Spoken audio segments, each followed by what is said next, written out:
Hello students, welcome to Radiant Learning. In this session we'll be discussing about factors and multiple. Factors क्या होते हैं, multiples क्या होते हैं, प्राइम नंबर क्या होते हैं, कॉम्पोजिट नंबर्स क्या होते हैं, वो सारी चीजें हम डिस्कस करेंगे. डायरेक्ट जब एग्जाम में आपको डायरेक्ट ऐसे क्वेश्चन मिल जाएंगे आपके जवाहर नवोदय विद्यालय एंट्रेंस एग्जामिनेशन में और आपको डायरेक्ट रिजल्ट याद होंगे, बस उसमें आपको टिक करना होगा. ठीक है, तो बहुत से ऐसे क्वेश्चंस आज हम इस सेशन में डिस्कस करेंगे. And the first question in this series of today will be discussing कि भाई स्मॉलेस्ट कॉम्पोजिट नंबर कौन सा होता है. स्मॉलेस्ट कॉम्पोजिट नंबर कौन सा होता है. तो बच्चों मैंने आपको शायद पिछले सेशन में ये चीज बताई है कि what are prime numbers, what are composite numbers. Prime numbers are numbers which have exactly two factors. Prime numbers ऐसे नंबर होते हैं जिनके एग्जैक्टली दो फैक्टर्स होते हैं, सिर्फ दो फैक्टर्स होते हैं. Whereas composite numbers क्या होते हैं? Composite numbers are numbers which have more than two factors. दो से ज्यादा फैक्टर होते हैं which have more than two factors.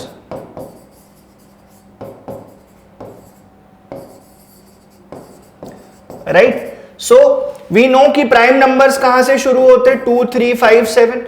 We know composite numbers कहां से शुरू होते हैं? 4, 6 से. और हमें ये भी पता है कि 1 जो है कैसा नंबर है? 1 is neither prime nor composite. 1 is neither prime nor composite.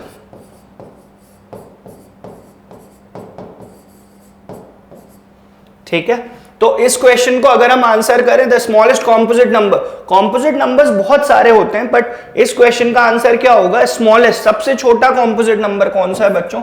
सबसे छोटा कॉम्पोजिट नंबर इज 4. ठीक है, तो ये सेशन हमारा फैक्टर्स मल्टीपल्स का इसी तरह से चलेगा. ठीक है, हमें डायरेक्ट क्वेश्चंस मिलेंगे बहुत सारे, बहुत जगह पे हमें सॉल्व करना पड़ेगा. जहां पे डायरेक्ट क्वेश्चंस होंगे उनके पीछे क्या लॉजिक है, क्या प्रॉपर्टीज है, वो सारी चीजें भी मैं आपको बता दूंगा. Right, now in this question we have to decide कि 60 के कितने फैक्टर्स होते हैं. अब फैक्टर्स कैसे निकालते हैं उसका एक तरीका है. एक फैक्टर ट्री नाम की चीज होती है. देखो, कुछ नंबर्स ऐसे होते हैं जिनके फैक्टर्स आप डायरेक्ट याद कर सकते हो. ठीक है, मैं 60 के फैक्टर्स यहां पे लिख देता हूं आपको कौन कौन से 60 के फैक्टर्स होते हैं. तो जो छोटे नंबर हैं स्टूडेंट्स, उनका तो हम फैक्टर्स याद कर सकते हैं कि कितने फैक्टर्स होंगे. बट अगर कोई बड़ा नंबर आ गया तब क्या करेंगे? तो तब हम फैक्टर ट्री का यूज करेंगे. ठीक है, 60 के फैक्टर्स में यहां लिख देता हूं 1, पहला फैक्टर तो 1 होगा. And 1 into what gives you 60, ये उसके नीचे लिख लो. 1 तो आपको पता है, तो 1 into 60 is 60. Then 2 is also a factor, और 2 into what gives you 60? 2 into 30, 3 into 20, फिर 4 into 15, 6 into 10. ये इतने ही फैक्टर्स होते हैं, बस इतने ही फैक्टर्स होंगे. कितने फैक्टर्स होगा ये? 10. अब इसे अगर आपको यहां पे याद था, आपने लिख लिया, कोई बड़ा नंबर है या जो लॉजिकल तरीका है वो क्या तरीका है वो देखते हैं. फैक्टर ट्री कैसे बनता है, तो इसके प्राइम फैक्टर्स में इसको लिख लो. 60 को फैक्टराइज कर लो और उसके प्राइम फैक्टर्स लिख लो. तो 60 can be written as 2 square into 3 into 5. ठीक है, अब जो भी प्राइम नंबर्स हैं उनकी पावर्स लिख लीजिए. तो this is 2 square, this is 3 to the power 1, this is 5 to the power 1.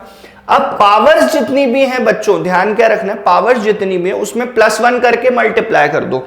कैसे मल्टीप्लाई करोगे? कैसे मल्टीप्लाई करोगे? मुझे लग रहा है कोई नंबर में भूल गया यहाँ पे. अच्छा, 5 और 12 नहीं लिखा मैंने. 5 भी फैक्टर होगा और 12 भी फैक्टर होगा, बिल्कुल. ठीक है, तो पावर्स में +1 करना है, पावर्स में +1 करना है और उन्हें मल्टीप्लाई कर देना. 2 + 1 3, 1 + 1 is 2, 1 + 1 is again 2, so 3 2s are 6 and 6 2s are 12. So 12 आपके नंबर ऑफ फैक्टर्स होंगे. मैंने आपको 10 बता दिया था बिकॉज एक पेयर में से मिस हो गया था. तो फिर देखो, इस बात का इंपॉर्टेंस बढ़ गया ना यहाँ पे कि जब आप लिखने जाओगे तो हो सकता है एक आध पेयर आप भूल जाओ, एक आध फैक्टर आप भूल जाओ. बट अगर आपको ये फैक्टर ट्री मेथड या प्राइम फैक्टराइजेशन मेथड पता है तो गलती नहीं होगी. ठीक है, जैसे हमने 60 के टोटल नंबर ऑफ फैक्टर्स निकाल लिए. क्या किया बच्चों, मैं फिर से बता देता हूं. देखो, आपने 60 को फैक्टराइज करोगे, ऐसे फैक्टराइज करना आपको मैं सिखा चुका हूं. 60 को आपने फैक्टराइज किया, जो भी नंबर्स आ रहे हैं उनको पावर्स में लिख लिया इस तरह से. अब जो भी पावर्स है उसको +1 कर दिया. जैसे यहाँ पे 2 टू द पावर 2 था तो +1 करके उसको 3 लिख लिया. 3 टू द पावर 1 था, उसमें +1 करके 2 लिख दिया. 5 टू द पावर 1 था, उसमें +1 करके ऐसे लिख लिया और फिर तीनों को मल्टीप्लाई कर दिया. सो 12 is the number of factors of 60। तो ये फैक्टराइजेशन वाला मेथड इंपॉर्टेंट है, या आप ऐसे भी कर सकते हो, मगर ऐसे में चांसेस हैं कि आप कुछ फैक्टर्स आपके दिमाग से स्लिप हो सकते हैं। ठीक है, चलिए नेक्स्ट क्वेश्चन देखते हैं students. The number of factors of 20। तो 20 के फैक्टर्स बताने हैं। यहाँ पे 20 के फैक्टर्स आपको दिख रहे हैं, किस ऑप्शन में दिख रहे हैं बच्चों, किस ऑप्शन में दिख रहा है? ऑप्शन सी में। 1, 2, 4, 5, 10, 20, ये सभी 20 के फैक्टर्स हैं। ठीक है, सब 20 से, मतलब हर नंबर 20 को डिवाइड करता है, तो 20 के फैक्टर्स आपको दिख रहे हैं। Option A is not correct क्योंकि उसमें 10 मिसिंग है। Option B is not correct क्योंकि उसमें 20 नहीं लिखा, and option D is incorrect because 6 लिखा है। 6 कभी भी 20 को डिवाइड नहीं करता है। ठीक है, तो ये इस क्वेश्चन का आंसर था। Which of the following is a composite number? Which of the following is a composite number? तो 100 तक तो बच्चों जितने प्राइम नंबर्स, जितने कॉम्पोजिट नंबर हैं वो आपको याद होने चाहिए, रटे हुए होने चाहिए। इन ऑप्शंस में आप देख सकते हो 91 ही एक ऐसा दिख रहा है जो कॉम्पोजिट नहीं है। क्यों?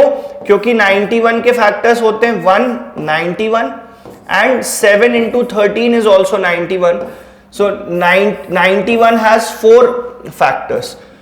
तो जिसके भी 2 से ज्यादा फैक्टर होते हैं वो तो कॉम्पोजिट नंबर हो जाता है। तो अमंग द गिवन ऑप्शंस हमें क्या बताना था कि कौन सा कॉम्पोजिट नंबर है। 83 is a prime number, 79 is a prime number and 1 is neither composite nor prime. चलिए नेक्स्ट देखते हैं, which of the following numbers is neither a prime number nor a composite number। Direct exam में ऐसा question आएगा, आपके direct exam में ऐसा question आएगा और आप इस तरह से इसे आंसर कर देना। ठीक है, डायरेक्ट कुछ रूल्स हैं जो आपको याद होने चाहिए।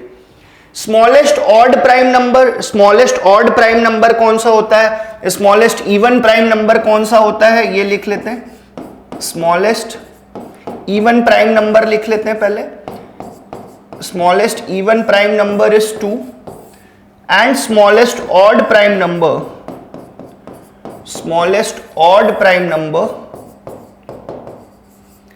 is 3। ठीक है, तो बस इस तरह से ये क्वेश्चंस, ये प्रॉपर्टीज, ये रूल्स डायरेक्टली याद रखो, डायरेक्टली आंसर करोगे। Smallest odd composite number, smallest odd composite number, तो ये तीनों ऑड नंबर्स तो हैं, ये तो नाइदर प्राइम नॉर कॉम्पोजिट है। 3 and 5 are prime numbers, 3 and 5 are prime numbers. 7 is also a prime number which is not mentioned in the options. तो बचता क्या है? स्मॉलेस्ट ऑड कॉम्पोजिट नंबर कौन सा होता है? 9। क्यों? बिकॉज 9 के 2 से ज्यादा फैक्टर्स होते हैं। 9 के फैक्टर्स होते हैं 1, 3 एंड 9। ठीक है, तो again one of the easier questions जो मैं आपको बता रहा हूं, ये भी हमें डायरेक्ट रिजल्ट्स याद होने चाहिए। आज का सेशन मैंने आपको बताया कि हम डायरेक्ट रिजल्ट्स पे ज्यादा फोकस करेंगे। The largest 2 digit number, the largest 2 digit prime number, largest 2 digit prime number 90। देखो ये जो है 99, ये तो 3 से डिवाइड होता है, ये प्राइम है ही नहीं। ये तीनों प्राइम नंबर्स हैं। Sorry, 93 is also not a prime number, 93 भी 3 से डिवाइड होगा। 97 प्राइम नंबर होता है, 89 भी प्राइम नंबर होता है। तो सबसे बड़ा, what is the largest 2 digit prime number? The largest 2 digit prime number. ठीक है, ये सब रूल्स, ये सब डायरेक्ट रिजल्ट्स आपके कॉपी में लिखे हुए होने चाहिए। ठीक है, ताकि जब आप रिवीजन कर रहे हो तो ये चीजें आप देखते चले। लार्जेस्ट 2 डिजिट प्राइम नंबर,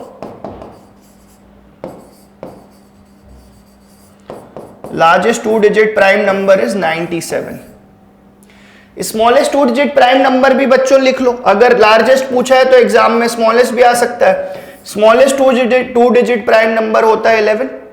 ठीक है, तो बस ये रिजल्ट्स आपके रिवीजन में बहुत हेल्प करेंगे। ये जो भी सेशंस में बना रहा हूं, ये मैं पूरी चीजें इसमें नहीं बता रहा हूं, बट आपको रिवीजन में ये चीजें काफी हेल्प करेंगी students. How many prime numbers are there from 70 to 100? तो हम काउंट कर लेते हैं। 70 से लेके पहले 80 तक देख लेते हैं, 71 से, देन 81 to 90 देख लेते हैं, और फिर 91 to 100 कितने प्राइम होते देखते हैं। तो 70 से लेके 80 तक में कितने प्राइम नंबर्स हैं पहले वो देखते हैं स्टूडेंट्स। सबसे पहला तो हो गया 71, 73 एंड 79। ठीक है, 80 की सीरीज में जाएंगे तो 83 और 89। 90 की सीरीज में जाएंगे तो 93 नहीं, सॉरी 93 नहीं होता, 97 होगा बस। है ना, 91 भी नहीं होता, 13 से डिवाइड होता है, 93 3 से होता है, 95 नहीं होगा, 97 बचता है। तो कितने प्राइम नंबर्स है, how many prime numbers are there between 70 and 100? Your correct answer is 6। ठीक है, बस आपको इतना ध्यान रखना है, इतना काउंट करना है, इस तरह से प्रैक्टिस करना है बच्चों कि ऐसे क्वेश्चन अगर आपके जवाहर नवोदय विद्यालय एंट्रेंस एग्जामिनेशन में आ जाते हैं तो बिना अटके, बिना टाइम लिए आप डायरेक्ट इन्हें आंसर कर सकें, आप डायरेक्ट इस तरह के क्वेश्चंस आंसर कर सकें। ठीक है, चलिए नेक्स्ट क्वेश्चन देखते हैं। What is the difference between the largest factor and smallest factor of 152? 152 का लार्जेस्ट फैक्टर और स्मॉलेस्ट फैक्टर का डिफरेंस क्या है? कोई दिक्कत की बात नहीं है, ये मत सोचना कि हमें सारे फैक्टर्स निकालने, नहीं स्टूडेंट्स, सारे फैक्टर्स नहीं निकालने, सिर्फ उस नंबर को 1 से माइनस कर देना है बस। सिर्फ जो भी नंबर पूछा है, कहीं पे आप इसको चाहो तो बच्चों एक रूल की तरह भी लिख लो, difference between largest factor and the smallest factor of any number n is n-1। Why? आपको पता है कि 152 के फैक्टर्स आप कैसे लिखोगे, 1 होगा और 152 होगा, सबसे छोटा फैक्टर इसका 1 होगा और सबसे बड़ा फैक्टर कौन सा होगा, दैट नंबर इटसेल्फ, राइट? सो 151 आपका करेक्ट आंसर आएगा। अगर इसकी जगह ऐसा पूछ लिया कि 60, what is the difference between the largest factor and the smallest factor of 60, तो आपका आंसर क्या होगा, 60 - 1 59। दिस इज समथिंग जो आपको डायरेक्टली एग्जाम में हेल्प करेगा, डायरेक्टली याद रखो, ठीक है, और प्रैक्टिस में बहुत आपको फायदा मिलेगा इस चीज से। फिर से एक बार रिपीट कर देता हूं बच्चों, difference between largest factor and smallest factor of any number n is equal to, बस उससे एक पीछे, n-1। n-1 is your correct answer. What is the sum of first 5 multiples of 3 and 5? First 5 common multiples of 3 and 5। Common multiples of 3 and 5 का मतलब 15। सबसे common multiple क्या है, 15 है। एलसीएम मतलब कॉमन मल्टीपल मतलब एलसीएम होता है। अब बताना क्या है कि 15 के फर्स्ट 5 फैक्टर्स का सम बताना है। तो 15 के फर्स्ट 5 फैक्टर्स क्या होंगे, first 5 common multiples of 3 and 5 बताने।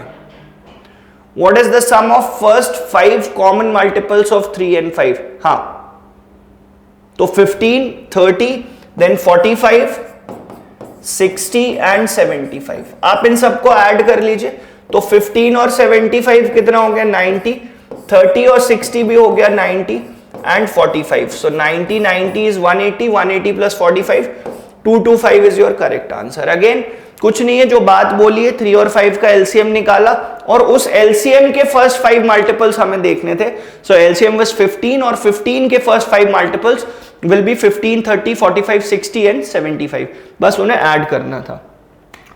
चलिए, how many composite numbers are there between 80 and 100? 80 और 100 के बीच में कितने कॉम्पोजिट नंबर्स हैं?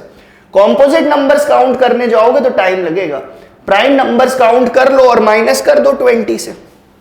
भाई 80 से 100 तक 20 नंबर्स होते हैं, प्राइम नंबर्स लिख लो कौन कौन से और सब्ट्रैक्ट कर दो। तो प्राइम नंबर्स होंगे आपके 83, 89 और 90s की सीरीज में सिर्फ 97 होता है, तो सिर्फ 3 प्राइम नंबर है। अगर सिर्फ 3 प्राइम नंबर है, इसका मतलब आप समझ गए होंगे कि कॉम्पोजिट कितने होंगे बच्चों।